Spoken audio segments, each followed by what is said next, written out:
Cada vez mais pessoas estão praticando esportes, e o esporte tem seus riscos. Um deles são as lesões nos ligamentos do joelho, frequentes, por exemplo, no futebol. Às vezes, em acidentes que não são muito graves, mas onde o joelho e o ligamento podem ter sido lesionados. Bem, como reconhecer se alguém tem uma lesão nos ligamentos do joelho, uma entorse? Primeiro, vamos ver que existem 3 tipos ou 3 áreas onde os ligamentos podem ser lesionados.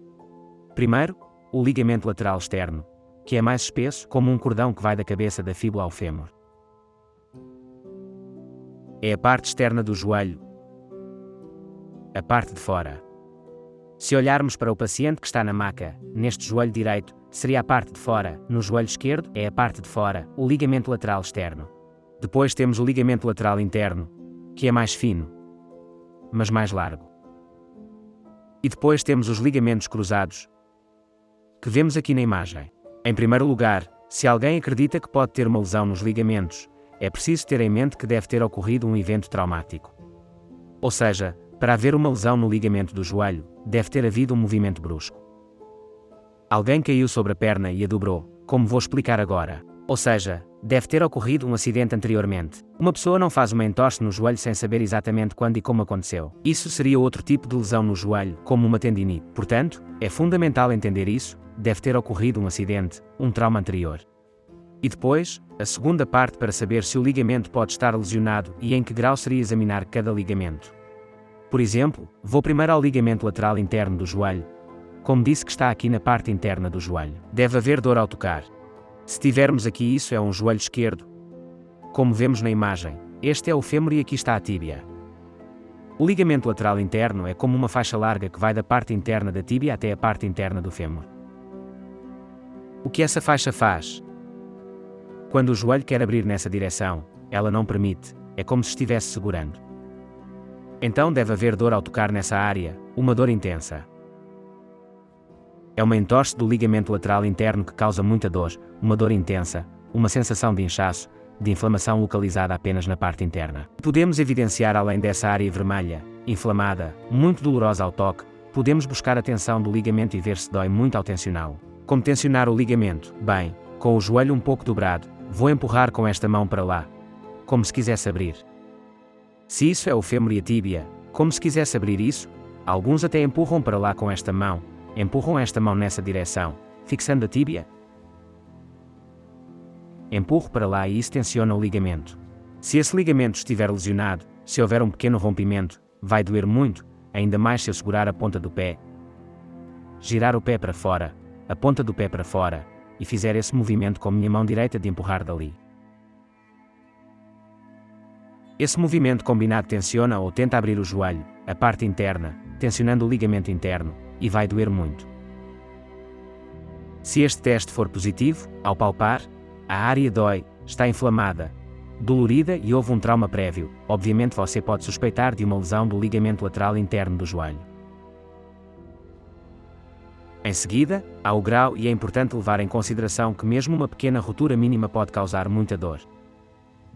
A dor não é o principal indicativo, mas geralmente é uma entorse muito dolorosa. Em seguida, é necessário verificar o grau de incapacidade funcional. Se o joelho estiver muito dolorido a ponto de não conseguir pisar, será uma entorse mais grave.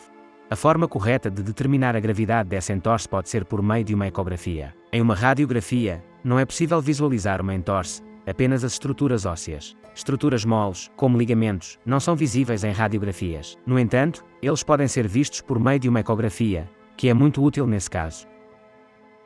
Se houver suspeita de uma ruptura adicional, que ocorre com frequência, do menisco, além da entorse do ligamento lateral interno, usamos principalmente a ressonância magnética, pois o menisco possui uma área que está próxima e até mesmo ligada ao ligamento lateral interno.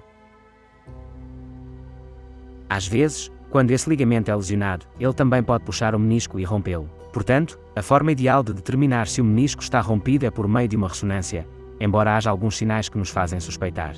Por exemplo, se passou um mês ou um mês e meio desde a ruptura dos ligamentos do joelho e o joelho não está se recuperando completamente, você tem recaídas constantes e, em vez de apenas inflamação na parte interna do joelho, o joelho inteiro estará inflamado como um balão, inchado, com acúmulo de líquido. Preste atenção a esse líquido, pois é possível que tenha ocorrido uma lesão no menisco. O joelho tem uma sensação de bloqueio, de estar preso, o que também é um sintoma do menisco. A sensação de instabilidade, típica do menisco, ou seja, quando há um problema nos ligamentos internos com esses sintomas adicionais, quando a evolução é muito mais lenta ou há recaídas constantes, é possível que haja uma lesão no menisco além da ruptura do ligamento lateral interno. Nesse caso, seria necessário realizar uma ressonância para confirmar ou descartar essa lesão meniscal. Se houver apenas dor na parte interna, inflamação na parte interna e o teste for positivo, estamos diante de uma entorse do ligamento lateral interno. Esta é a lesão mais frequente, a entorse do ligamento lateral interno. Às vezes também podemos ter uma entorse do ligamento lateral externo. Vamos pegar o joelho direito. Como mencionei antes, ele vai da cabeça da fíbula até a parte externa do fêmur. É um ligamento mais espesso, mais arredondado, como uma corda. É uma entorse menos frequente, mas também muito dolorosa. Como contrapartida, aqui faria a fixação e empurraria o joelho nessa direção. Um pouco dobrado e empurraria nessa direção, como se quisesse abrir o fêmur e a tíbia.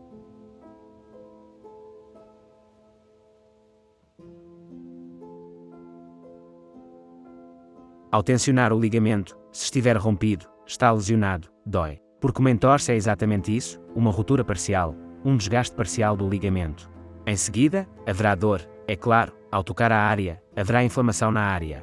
É fácil palpar quando você coloca o joelho nessa posição. Coloque o joelho inclinado para lá e deslize em direção à parte externa do joelho, e logo haverá um cordão saliente, um cordão nessa área.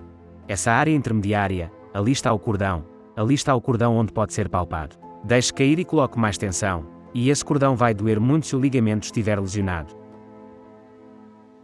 É menos frequente que esteticamente provoque ou esteja associado a lesões no menisco, mas nunca deve ser descartado.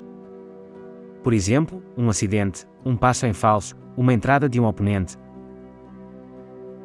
Uma entrada violenta de um oponente em um jogo de futebol. Às vezes, as consequências para os joelhos são imprevisíveis. No entanto, se for apenas localizada na parte externa, apenas ao tocar essa área, e a tensão do ligamento for positiva, poderíamos suspeitar de uma lesão do ligamento externo, obviamente em graus diferentes. E, por último, temos as lesões dos ligamentos cruzados, as temidas rupturas do ligamento cruzado, principalmente o ligamento cruzado anterior. Infelizmente, às vezes, esse ligamento, quando submetido a uma tensão muito brusca, por exemplo, quando o ligamento lateral interno se rompe ao esquiar em uma partida de futebol ou após um golpe no joelho ou um mau movimento repentino, pode ocorrer a ruptura do ligamento cruzado anterior, assim como a ruptura do ligamento lateral interno e, às vezes, do menisco interno.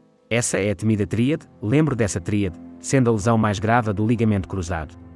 Esse elemento pode sofrer uma distensão, uma pequena ruptura, mas frequentemente é rompido completamente, o que não ocorre tanto com o ligamento lateral interno, que apresenta rupturas mais parciais. O ligamento cruzado pode ser completamente rompido e requer tratamento cirúrgico para reparação. Uma operação maravilhosa com resultados muito bons em uma lesão que, no passado, poderia levar a pessoa a se afastar da prática esportiva ou, pelo menos, da competição. Hoje em dia, a recuperação é intensa e prolongada, podendo durar até 6 meses, mas a habilidade cirúrgica tem sido muito eficaz. Como podemos diagnosticar isso? Há um sinal comum chamado teste do gaveta anterior. Eu seguro a tíbia com as palmas das mãos atrás da tíbia, no espaço poplíteo, e empurro para a frente, como se quisesse deslocar. Se isso aqui é a tíbia e o fêmur, eu empurro a tíbia para frente para fazer esse movimento do gaveta anterior. Se eu comparo com o outro joelho e eles são semelhantes, não há movimento do gaveta. Mas se eu faço isso e ao puxar para frente percebo que a tíbia se desloca muito para a frente, muito mais do que poderia comparar com o joelho contralateral, então há uma ruptura do ligamento cruzado anterior. Essa ruptura costuma estar sempre associada a uma grande inflamação no joelho, formação de líquido e até mesmo um derrame de sangue que pode sair na parte de trás, na parte superior, podendo causar ruptura séria de uma artéria. Ou seja, a sensação de instabilidade do paciente é muito grande, a sensação de gravidade é intensa. Às vezes, a dor não é muito maior do que a do ligamento interno, mas se houver essa sensação de instabilidade, de algo ter se rompido internamente, e muita inflamação no joelho, isso também pode variar. Alguns pacientes ficam muito inflamados, outros menos, mas de maneira geral, o joelho fica inchado como um balão, enquanto a inflamação nos ligamentos laterais é mais localizada, na região interna ou externa, dependendo do ligamento. E isso, como eu disse, essa sensação de inflamação, de instabilidade mais grave, pode nos fazer pensar, juntamente com o teste do gaveta anterior em uma lesão meniscal. O ideal é verificar a gravidade dessa ruptura do ligamento cruzado anterior por meio de ressonância. Como eu disse, e também observar que, infelizmente, às vezes está associada a lesões do menisco interno e do ligamento lateral interno. A reparação desse elemento deve ser cirúrgica em todos os casos. Em seguida, a reabilitação é outra história.